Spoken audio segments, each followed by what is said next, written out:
All right, y'all, here we are at lesson 10.5, which is all about Dalton's law, which is another gas law that we just want to cover briefly. And it basically has to do with partial pressures of different gases when they're mixed together. So, a little bit of review, like we talked about before. Um, if you have a constant volume and a constant temperature, the number of particles in gas sample is directly related to the pressure of that gas. Right? If you think back to the PV equals nRT, the R is a constant. If I keep the T constant, so it doesn't factor in, that's a constant. I keep the volume constant, pressure equals number of particles. So the number of particles directly related to the pressure.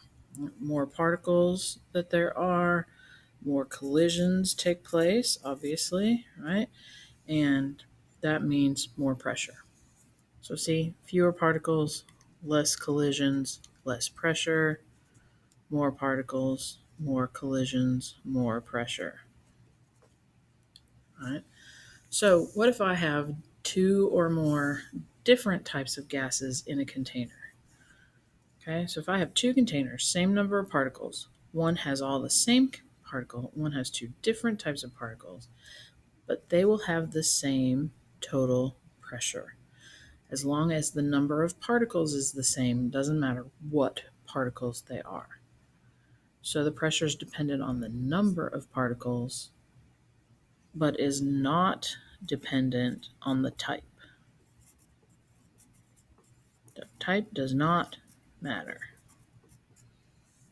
So as long as our gases are ideal, which in 99.9% of the time, especially for what we're doing, they are.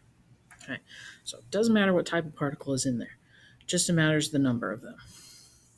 Okay, so John Dalton, way back in 1802, published a law related to this, and it says that in a mixture of non-reactive gases, so these gases don't combine or react with each other in any way, non-reactive gases, the total pressure of the gas sample is equal to the sum of the partial pressures of the individual gases.